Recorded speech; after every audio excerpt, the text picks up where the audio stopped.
ബ്രഡി ഇപ്പോൾ തവളയില്ലാ കുളത്തെ പറ്റി പരാമർശിച്ചല്ലോ, അതെന്താണ് അതിനെക്കുറിച്ചുള്ള സംഭവം? അത് മാർത്താണ്ഡവർമ്മ മഹാരാജാവ് തിരുമനസ്സുകൊണ്ട് ശത്രുക്കളാൽ പീഡിതനായിരുന്ന കാലത്ത് എട്ടിവിട്ടി പിള്ളമാരും ബാക്കിയുള്ള മാടമ്പിമാർ ഇവരൊക്കെ ഉണ്ടല്ലോ, പോറ്റിമാർ, ഇവരെല്ലാവരും ഉണ്ട്. അങ്ങനെ ഒരുപാട് ശത്രുക്കൾ. അവർക്ക് ഒറ്റ ആഗ്രഹമേ ഉള്ളൂ, തിരുമനസ്സിൻ്റെ രാജകീയ രക്തം. അതാണ് അവരുടെ ഒറ്റ ഇത്, to hunt for his royal blood.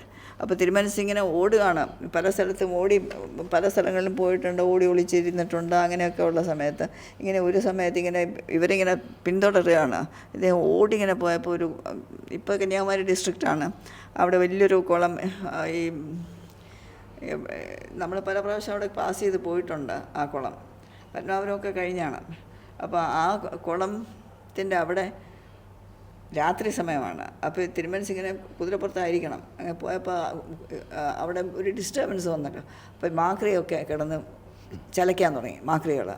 അപ്പോൾ ഒരു സഞ്ചാരമുണ്ടായി എന്നുള്ളത് സ്പഷ്ടമാണ്. അപ്പോൾ പുറകിൽ നിന്ന് വരുന്ന ശത്രുക്കൾക്കും ഇത് മനസ്സിലാവും, ഇവിടെ കൂടെ ആരോ പോയിട്ടുണ്ടെന്ന്. അപ്പോൾ ഇദ്ദേഹം തിരുമനസ് തന്നെ ആയിരിക്കുന്ന അവർക്ക് ഊഹിക്കാനും വലിയ വിഷമവും കാണൂല. അപ്പോൾ തിരുമനസ് പറഞ്ഞു എന്നാണ്, ഇത് കഥയാണ്, ഇത് ഒരുപാട് കേട്ടിട്ടുള്ള കഥയാണ്, പ്രൊഫസർക്കും അത് അറിയാമല്ലോ. അത് അപ്പോൾ കുതിരപ്പുറത്തുകൊണ്ടിരുന്ന തിരുമനസ് ആ കുളത്തിൽ നോക്കി മിണ്ടിപ്പോവരുത് എന്ന് പറഞ്ഞു എന്നാണ്.